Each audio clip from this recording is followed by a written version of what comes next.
وہ میں نے ایک واقعہ سنایا تھا نا، ایک ہمارے ایک فالج زدہ بیچارے بوڑھے ملے پچھلے ہفتے، میں نے واقعہ سنایا تھا. میں نے ان سے پوچھا حضرت کیا ہوا؟ کہتے ہیں یار میں تبلیغ میں گیا تھا، میں بلڈ پریشر بھی تھا، کولیسٹرول بھی تھا، شوگر بھی تھی، تو کسی اناڑی میرے جیسا کوئی ہوگا بیچارہ، اس نے کہا کہ بریانی اور قورمے کھا رہے تھے، تو اس نے کہا کھاؤ کھاؤ اللہ کا راستہ ہے کچھ نہیں ہوگا. تو کہہ رہے میں نے کھایا کچھ ہو گیا مجھے فالج ہو گیا مجھے. تو بہت برا بلا کہہ رہے تھے تبلیغ والوں کو. میں نے کہا بھی تبلیغ والے تو کم کھانا کم باتیں کرنے کو کہتے ہیں، تو وہ جس نے کیا غلط کیا. تو وہ اسی پر ایک اور واقعہ آج ایک ڈاکٹر صاحب نے سنایا. کہہ رہے ایک شوگر کا پیشنٹ تھا، اس کو ہم نے منع کیا کہ نہیں چینی کھانا، تو ایک کوئی صاحب آئے، انہوں نے اس کے سامنے شربت کا گلاس رکھا. بہت خطرناک پیشنٹ تھا، وہ بہت اصرار کیا، وہ نمازی بھائی تھے، بہت اصرار کیا بھائی یہ پی لو یہ پی لو. وہ کہہ رہے نہیں نہیں نہیں مجھے شوگر ہے. جب انہوں نے زیادہ اصرار کیا نا اور کہا اللہ نے چاہا کچھ نہیں ہوگا انشاءاللہ، اللہ نے چاہا تو کچھ نہیں ہوگا. دیکھو صحابہ کرام کا اللہ پہ توکل تھا، انہوں نے دریا میں گھوڑے دوڑا دیے. انہوں نے، یہ بہت اہم واقعہ ہے، اس کو بڑا سبق ملے گا اس سے انشاءاللہ آپ کو، خاص طور پہ دینداروں کے لیے سمجھنے کی چیز ہے. واقعہ ہے نا، ایک علامہ اقبال کا شعر بھی ہے اس پہ کہ دشت و دشت دریا بھی نہ چھوڑے ہم نے، کہ ہم نے تو صرف صحراؤں میں نہیں، ہم نے تو دریاؤں میں بھی کرامت کے طور پر نا گھوڑے دریا میں چلا دیے تھے صحابہ نے. تو ان صاحب نے کہا داڑھی بھی تھی نمازی بھی، انہوں نے کہا دیکھو صحابہ نے اللہ پہ توکل تھا، دریا میں گھوڑے چلا دیے انہوں نے. تو سامنے شکر ہے کوئی عقل مند بیٹھا ہوا تھا جس کو وہ کھلا رہے تھے نا پورا چینی کا شربت. اس نے کہا دیکھو اگر وہاں پل ہوتا نا پھر اللہ دریا میں گھوڑے نہیں وہ ڈوبنا تھا انہوں نے، وہاں تو پل نہیں تھا اور مجبوری تھی جانا. صحیح ہے نا، پل ہوتا پھر صحابہ دریا میں چلاتے، پھر سوال ہی پیدا نہیں ہوتا کہ دریا میں گھوڑے چلتے. اللہ کہتا ہے پل ہے تو جاؤ نا، یا پل بنانے کا ٹائم ہوتا تو بھی نہیں. یہ جو قسطنطنیہ میں سلطان محمد فاتح نے قسطنطنیہ اور یہ جو آج کا استنبول ہے جب یہ فتح کیا تھا، تو اس نے کوئی دریا میں تھوڑی گھوڑے چلا دیے تھے. ان کا یہ جو استنبول کا جو قلعہ ہے نا آج جو 4000 سال جس کی پرانی تاریخ ہے، میں نے وہاں جا کے ولاگ بھی بنایا ہے، یہ ترکی کا جو مشہور قلعہ ہے، یہ تو عیسائیوں کے ہاتھ میں تھا، بہت مضبوط عیسائیوں کی اسٹیٹ تھی. اور نبی صلی اللہ علیہ وسلم نے خوشخبری سنائی تھی کہ نعم الجیش جیش یغزو القسطنطینیہ، فرمایا سب سے بہترین لشکر، کیا ہی خوب لشکر ہے جو قسطنطینیہ فتح کرے گا. آپ مکہ میں اور ترکی کی فتوحات کی خوشخبریاں دے رہے ہیں. ہمارے نبی کا یہ ویژن دیکھو، ایک پیغمبر جو نہ لکھنا جانتے ہیں نہ پڑھنا جانتے ہیں، لیکن کتنے کانفیڈنٹلی وہ کہہ رہے ہیں کہ کیا خوب لشکر ہوگا جو قسطنطینیہ کو فتح کرے گا. اور خوشخبری دی، جنت کی بشارت دی. اسی وجہ سے مسلمان فاتحین شروع سے لگے ہوئے تھے اس میں، لیکن نہیں ہو پا رہا تھا. تو سلطان محمد فاتح نے کیا کیا، وہ بھی فوجیں لا کے بٹھا دیں، لیکن اتنا مضبوط قلعہ ہے وہ جا ہی نہیں پا رہے بھائی. تو مشورہ ہوا. اب انہوں نے یہ نہیں کیا کہ جی ایک طرف سے سمندر ہے، وہاں بھی سمندر کٹا ہوا ہے نا، آپ میپ میں دیکھ سکتے ہیں. تو سمندر میں ہم کیا کرتے ہیں، بسم اللہ اللہ پڑھ کے سمندر بھی نکل جاتے ہیں. بڑھ جانا، ڈوب جانا تھا انہوں نے، اور کیا. تو اللہ کہتا ہے پہلے اپنے سارے اسباب اور وسائل تو استعمال کرو، پھر میری مدد آئے گی.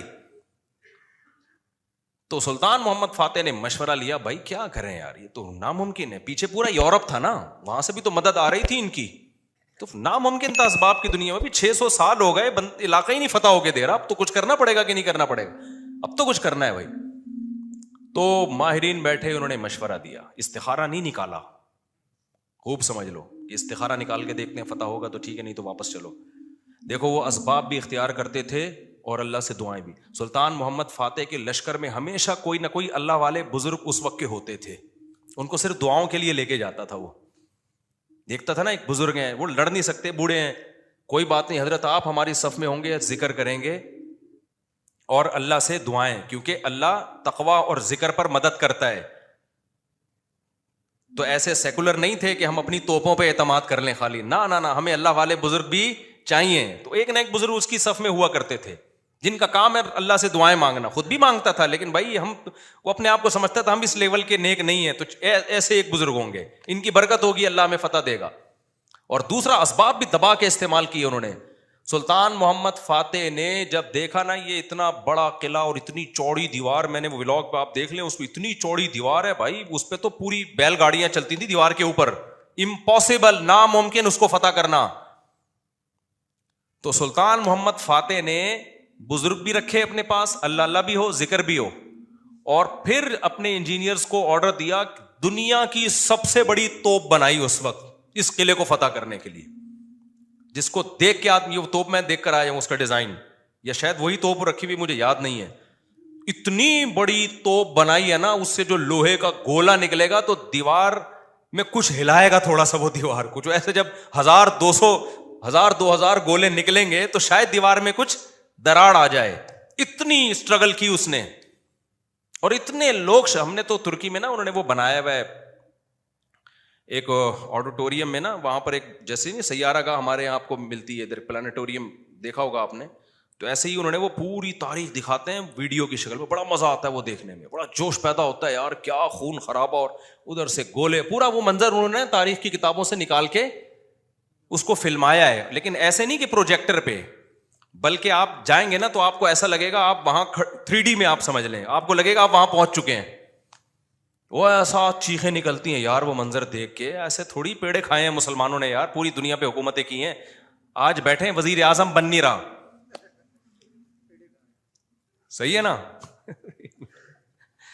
بہت محنتیں کی ہیں مسلمانوں کا ماضی بڑا خدا کی قسم شاندار تھا. میں بار بار کہتا ہوں نا, ایک گورے کی ویڈیو بھی میرے موبائل میں پڑی ہوئی ہے, وہ لندن میں یا امریکہ میں بھول گیا, یونیورسٹی میں وہ گورا لیکچر دے رہا ہے, ابھی میرے موبائل میں ویڈیو پڑی ہوئی ہے, وہ گورا لیکچر دے رہا ہے, گورا کہہ رہا ہے تو وہ کالا, لیکن گورا اس سینس میں کہہ رہا ہوں کہ امریکن ہے, اس سینس میں کہہ رہا ہوں, یا تو میرا خیال ہے امریکن ہے, یو کے کا نہیں ہے, وہ ان کا جو لب و لہجہ ہے نا وہ امریکن لب و لہجہ. وہ یونیورسٹی میں لوگوں کو بتا رہا ہے کہ ونس اپون اے ٹائم, ایک ٹائم تھا کہ آپ کو مسلم سائنٹسٹ کے علاوہ دنیا میں کوئی سائنسدان نظر ہی نہیں آتا تھا, ہر فیلڈ میں کون سا سائنٹسٹ تھا, مسلمان. اور وہ کہہ رہا ہے کہ فلکیات کے علم میں مسلمانوں نے اتنی ترقی کی تھی. پھر بغداد کی یونیورسٹی کا نام لے رہا ہے وہ, بغداد میں جو ہماری خلافت تھی, تو وہ کہہ رہے ہیں کہ آج بھی جتنے ستاروں کے نام ہیں نا انگلش میں, سارے عربی سے آئے ہیں. سارے کہاں سے آئے ہیں, یہ عربی سے آئے ہیں. مسلمان یہ کام بہت پہلے کر چکے تھے, بڑا شاندار ماضی تھا ہمارا, لیکن ایسا ختم ہوا, ایسا لگتا ہے ہم ہمیشہ سے ہی اسی طرح ہیں, ہمیشہ سے ہی ہم سے وزیر اعظم بن ہی نہیں پایا کبھی. تو ایسا نہیں ہے, ماضی ہمارا اور زیادہ پرانا ماضی نہیں ہے, 150-200 سال سے زیادہ پیچھے کی بات نہیں ہے. یہ چند غلطیاں ہوئی ہیں جس کی سزا ہم بھگت رہے ہیں, اس میں مذہبی لوگوں سے بھی ہوئی ہیں, حکمرانوں سے بھی ہوئی ہیں, دونوں طبقوں سے ہوئی ہیں, کسی ایک طبقے کو آپ ذمہ دار نہیں ٹھہرا سکتے. تو اس میں ایک بہت بڑی غلطی یہ ہوئی ہے کہ مذہب کو سائنس سے کیا کر دیا, الگ کر دیا. یہ بہت بڑی مسٹیک ہوئی ہے. جبکہ ہمیں داؤد علیہ السلام, سلیمان علیہ السلام کے واقعات میں کیا ملتا ہے, اللہ نے سلیمان علیہ السلام کو جب دنیا کا حکمران بنایا ہے تو اللہ نے اسباب اور وسائل بھی دیے تھے ان کو. وہ اسباب کیا تھے, لوہا ان کے ہاتھ میں پگھلا دیا اللہ تعالیٰ نے. داؤد علیہ السلام کو حکم دیا زرہیں بناؤ, زرہیں. اللہ کہہ دیتا کہ اے داؤد تو زمین پر حکومت کرے گا, لڑائی کرے گا, زرہیں بنانے کی ضرورت نہیں ہے. آیت الکرسی پڑھ کے ہر مجاہد پہ پھونک لگائی, دم کیا, دشمن کی تلوار چلے گی نہیں. یہی چل رہا ہے نا آج کل, داماد انسان کا بچہ نہیں بن رہا, آیت الکرسی پڑھ کے پھونکو اور اس کو جو ہے وہ تعویذ کرا دو تو ٹھیک ہو جائے گا. پوری 10-10 سال دامادوں کے ٹھیک کرنے میں بیٹیوں کی زندگیاں تباہ کر دی. قرآن کیا کہتا ہے, ان خفتم اللہ یقیما حدود اللہ, حدود اللہ پہ قائم نہیں رہ سکتے بھائی, خلا لینے کی کوشش کرو اس پاگل سے. 2-3 موقع دے دیے ٹھیک ہونے کے, ہو گیا ٹھیک ہے, نہیں تو اگر برائی اس قابل ہے کہ برداشت کے قابل ہے تو برداشت کرو, بلا وجہ گھر نہیں توڑنا چاہیے. بالکل برداشت کے قابل نہیں ہے, جان چھڑاؤ بھائی اس آدمی سے. نہ میں نہ جانتا ہوں نا ایسے لوگوں کو, 30 سال ہو گئے کہ نہیں جی اللہ کے ہاتھ میں دل ہیں, اللہ جب چاہے گا میرے داماد کا دل چینج کر دے گا. اس امید پہ 30 سال گزار دیے اور بیٹی پاگل ہو گئی. میں نے کہا 30 سال کے بعد آپ آ رہے ہو کہ خلا لینا ہے. کہہ رہے ہیں بھائی وہ اللہ کے ہاتھ میں دل ہے. تو میں نے کہا اللہ کے ہاتھ میں ہے, لیکن اللہ نے کہا کہ میں گھماؤں گا. ہم کب کہہ رہے ہیں کہ اللہ کے ہاتھ میں نہیں ہے؟ اگر ہمیں پتا ہوتا کہ اگلے سال اللہ آپ کے داماد کو ٹھیک کر دیتا, میں کہتا چلو 1 سال اور انتظار کر لو. اللہ کے ہاتھ میں ہے, لیکن گھمائے گا کہ نہیں گھمائے گا یہ اللہ نے نہیں بتایا. بلکہ اللہ نے جو بتایا ہے, انک لا تہدی من احببت, آپ اس کو ہدایت نہیں دے سکتے جس سے آپ محبت کرتے ہو. یہ تو حضرت ابو طالب کے بارے میں نازل ہوئی ہے کہ نبی کے چچا ایمان نہیں لائے تو نبی غمزدہ تھے. اللہ نے فرمایا کہ آپ جس سے محبت ہے ہدایت نہیں ملے گی, اس کو ملے گی جس کو اللہ چاہے گا. اور چاہے گا کس کو؟ جو خود چاہے گا. یہ بھی قرآن کہتا ہے جو خود چاہے گا اسی کو ملے گی, جو خود نہیں چاہے گا تو بھائی چاہے نبی کا چچا بھی ہو نہیں ملے گی. تو میں نے کہا بھائی نبی کے چچا کو نہیں ملی ہدایت, آپ کے داماد آپ کے نبی سے بھی آگے ہو, تو ہم تو گراؤنڈ ریئلٹی کو دیکھ کر فیصلہ کریں گے. 1 سال بہت ہوتا ہے کسی کو تجربے میں. اب انسان کا بچہ نہیں بن رہا, نہ نان نفقہ دے رہا ہے, وہ بے تحاشا مارتا پیٹتا ہے, ٹارچر ذہنی کر کر کے اس کو بیچاری کی زندگی بیڑا غرق ہو گیا اس کا. میں نے کہا خود ہی مر جائے گا, تھوڑے دنوں میں خلا کے تکلف کی ضرورت کیا ہے, طلاق لینے کی کیا ضرورت ہے اس سے. اسلام جو ہے نا وہ دقیانوسی نہیں سکھاتا میرے بھائی. مسلمانوں نے ایسے ہی نہیں دنیا پہ حکومتیں کر لی ہیں. داؤد علیہ السلام کو اللہ نے, داؤد علیہ السلام, قرآن کہتے ہیں نا پوری دنیا پہ داؤد علیہ السلام نے, پوری دنیا نہ بھی ہو, دنیا کے ایک بہت بڑے حصے پر جو حکومت کی ہے, تو قرآن کیا بتاتا ہے کیسے کی حکومت, کیسے کی حکومت, پھونکے لگا لگا کے کی. قرآن ان کی عبادت کا بھی تذکرہ کرتا ہے.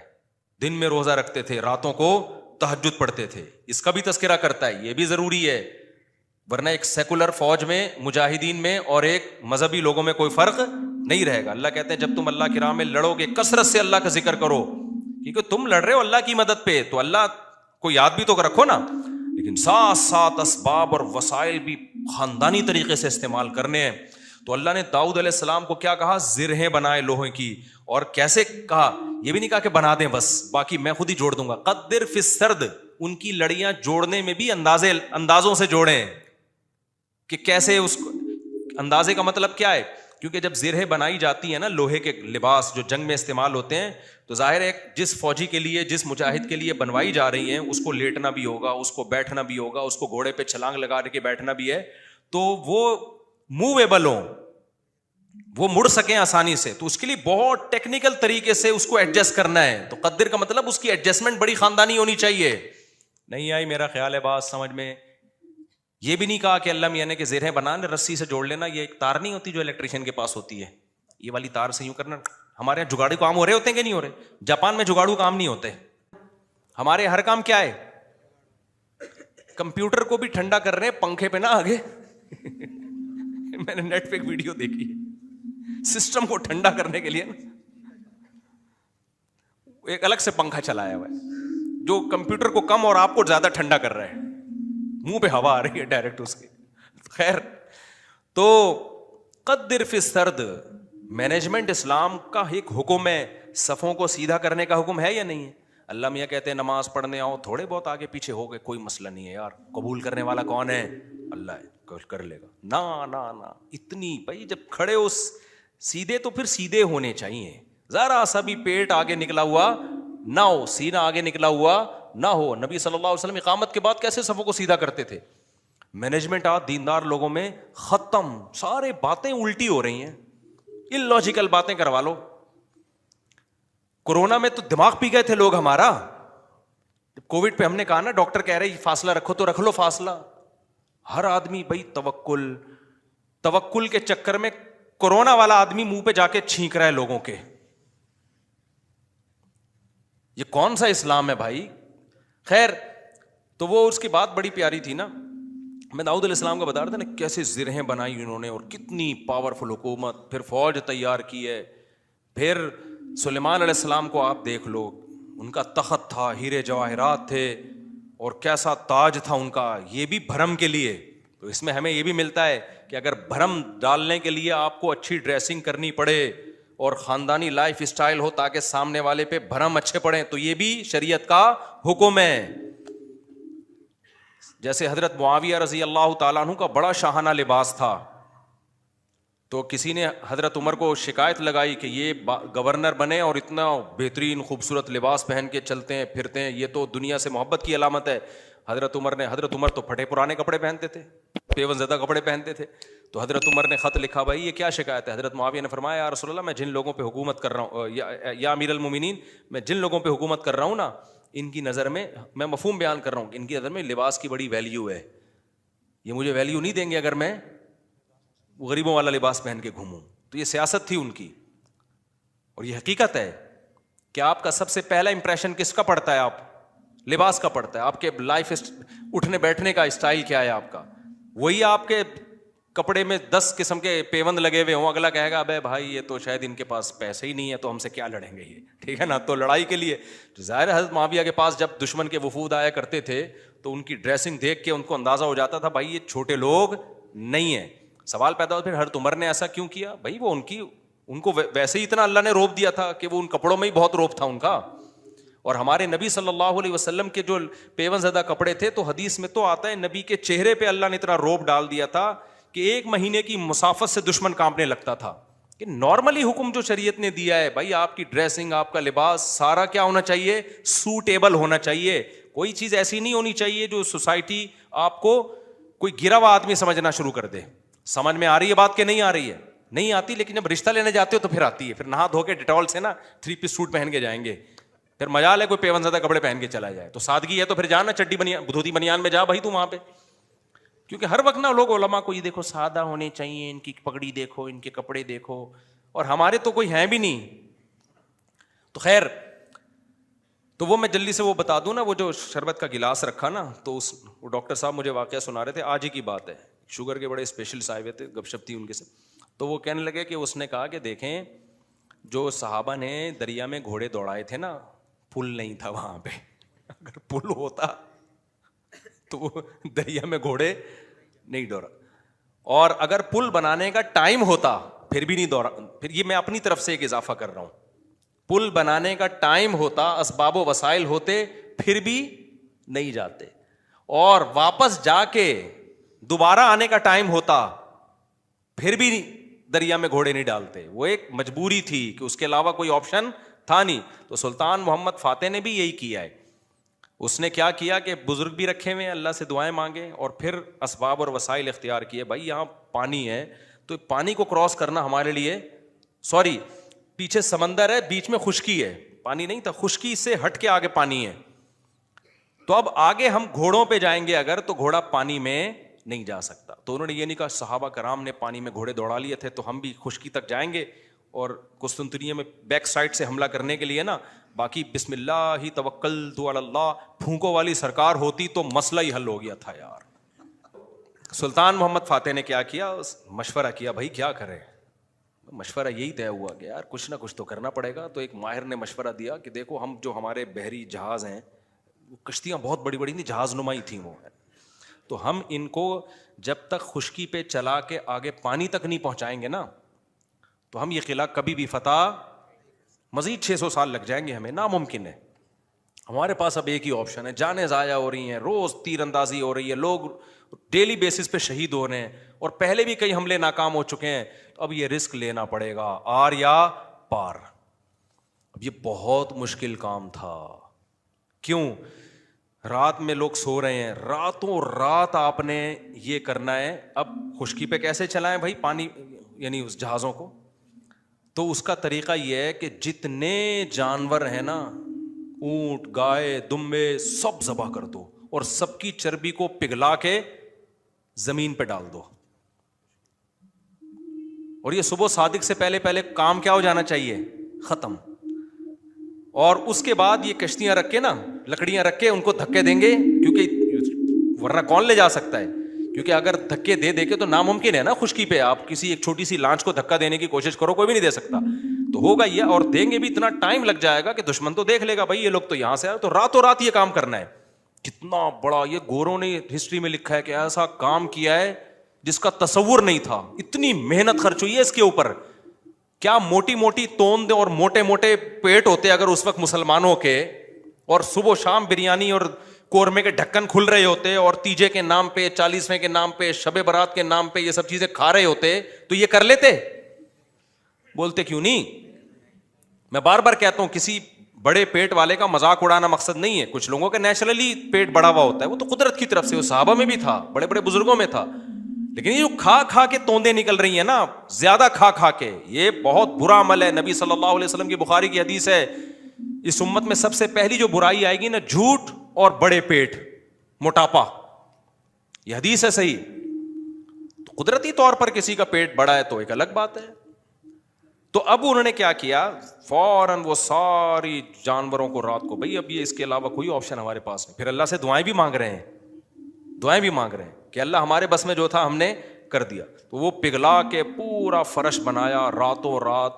جو عیسائیوں کی اسٹیٹ تھی ان کے تصور بھی نہیں تھا کہ یار کوئی کسی کا دماغ یہاں بھی جا سکتا ہے, کسی کا دماغ یہاں بھی جا. کتنی محنت کی ہوگی انہوں نے اس وقت. کاش ویڈیو کیمرے ہوتے نا, وہ فلما لیتے یہ ساری چیزیں.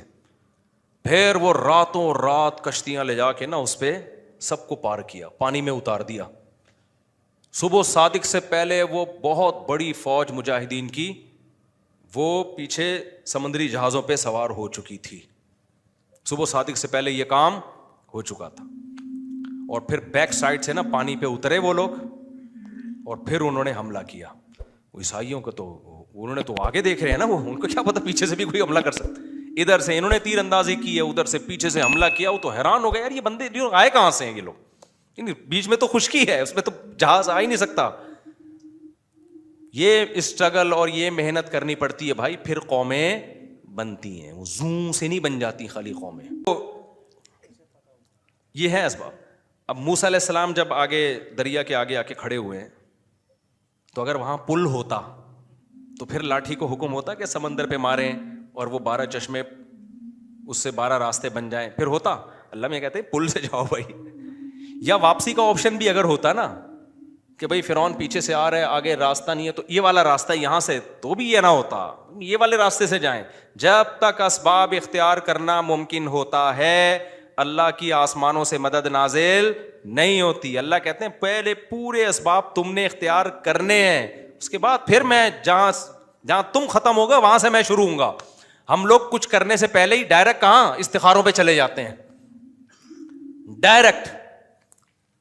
تو اس میں ایک بات خوب یہ بھی اچھی طرح سمجھ لو کہ آج کل نا ایک تو لوگوں میں توکل ویسے ہی نہیں ہے, اللہ پہ اعتماد نہیں ہے, اور پیسوں کے پیچھے بھاگتے رہتے ہیں. لیکن کچھ لوگوں میں غیر ضروری توکل بھی آ جاتا ہے. علماء نے لکھا ہے اگر آپ کو اللہ نے مالی وسائل دیے, میں نے بہت لوگ دیکھے ہیں جاب گئی اور روڈ پہ آ گئے, ایک دم برباد ہو گئے. وہ کاروبار کروڑوں کا بزنس چل رہا تھا, کوئی نقصان ہوا. ابھی کچھ دن پہلے ایک بندہ ملا کروڑوں روپے میں کھیل رہا تھا, پولٹری فارم کا اس کا بزنس تھا پشاور میں. تو کہہ رہا ہے یار کوئی بیماری آئی, ساری مرغیاں مر گئیں اور میں دیوالیہ نکل گیا, میرا ڈپریشن میں چلا گیا. میں نے کہا میرے بھائی ایسا کام کیا کیوں آپ نے, کیا آپ کو پتا نہیں ہے مرغیاں میں بیماریاں آتی ہیں؟ کہہ رہے آتی ہیں لیکن میں تو ویکسین ہوں. میں نے کہا کیا آپ نے تحقیق نہیں کی کہ ویکسینیشن کے بعد بھی بعض دفعہ ساری مرغیاں مر جاتی ہیں؟ تو کچھ تو آپ کو رکھنا چاہیے تھا نا. اس لیے علماء نے بیان کیا ہے بھائی کوئی بھی بزنس کر رہے ہو, کوئی بھی جاب کر رہے ہو, کم سے کم 1 سال کا جو ہے نا نان نفقہ سنبھال کے رکھو کہ اگر میں جاب لیس ہو گیا تو 1 سال میں اتنا کما لوں, 1 سال کا میں اتنے اپنے پاس ریزرو رکھوں کہ کم سے کم 1 سال میں اپنی بیوی بچوں کو کھلا سکوں, اور اس دوران میں کوئی دوسرا کاروبار کر سکوں, کوئی دوسری جاب تلاش کر سکوں. ہاں اس سے بہت زیادہ 10 سال کی 20 سال کی پلاننگ پھر یہ توکل کے خلاف ہے. لیکن 1 سال 2 سال 1.5 سال کچھ تو کرے نا آدمی. نہیں جی جس اللہ نے آج کھلایا کل بھی کھلائے گا. تو اگر اللہ نے اس طرح سے وعدہ کیا ہوتا تو پھر لوگ روڈوں پہ کیوں بیٹھے ہوئے ہوتے, جھونپڑوں میں کیوں سو رہے ہوتے؟ فوراً ایک آیت پڑھ لیتے ہیں وما من دابۃ الا علی اللہ رزقها, ہر کا اللہ نے روزی دینے کا وعدہ کیا. اللہ نے وعدہ کیا ہے لیکن آپ پورے اسباب اور وسائل اختیار کرو گے. ہاں ہوس نہ کرو جیسے جمع کر کر کے لوگ پاگل ہوئے ہیں, یہ غلط ہے. لیکن ایسا توکل جائز نہیں ہے کہ آپ جو ہے وہ جو اللہ نے اسباب اور وسائل رکھے ہیں اس سے بھی کو بھی آپ اگنور کرنا شروع کر دو. حالات کا کچھ پتہ نہیں ہوتا. مولانا تھانوی رحمہ اللہ تعالیٰ تو بہت توکل والے تھے لیکن اس میں بہت حساس تھے. وہ کہ جب زبان سے جو منہ سے نوالا چھنتا ہے نا ایمان بھی جاتا ہے آج کل لوگوں کا. ایک روایت ہے, اگرچہ روایت ضعیف ہے لیکن وہ قاد الفقر ان یکون کفرا او کما قال صلی اللہ علیہ وسلم, فرمایا فقر و فاقہ بعض دفعہ کفر تک پہنچا دیتا ہے. عورتیں اپنی عزتیں بیچنے پہ آ جاتی ہیں فقر و فاقہ کی وجہ سے. تو ایسا توکل نہیں کیا جائے. تو اتنا کم از کم اپنے پاس ہو کہ بھائی کل آپ اگر خدا نخواستہ بے روزگار ہو جاتے ہیں, اور یہ کہ آپ نے مرغیوں کا پولٹری فارم کھولا ہوا ہے اور فرض کر کے بیٹھے ہوئے ہیں کہ چونکہ میں نے اللہ سے تہجد میں دعا مانگی ہے اب ان پہ کوئی بیماری نہیں آئے گی. بھائی دعا بھی مانگو بیماریوں سے. میرا تو پورا دیکھو نا ابھی 35 مرغیاں مر گئیں میری. ایک بیماری آئی تھی ایک دم جنازے اڑو, چھوٹی سی میری غلطی تھی لیکن وہ 2.5 سال سے مری نہیں تھی, اب مری ہیں تو ٹک ٹک ٹک کچھ بچ گئی ہیں الحمدللہ, ساری نہیں مری ہیں کیونکہ وہ ہمارے گھر ہی کے چوزے تھے جو بڑے ہو گئے.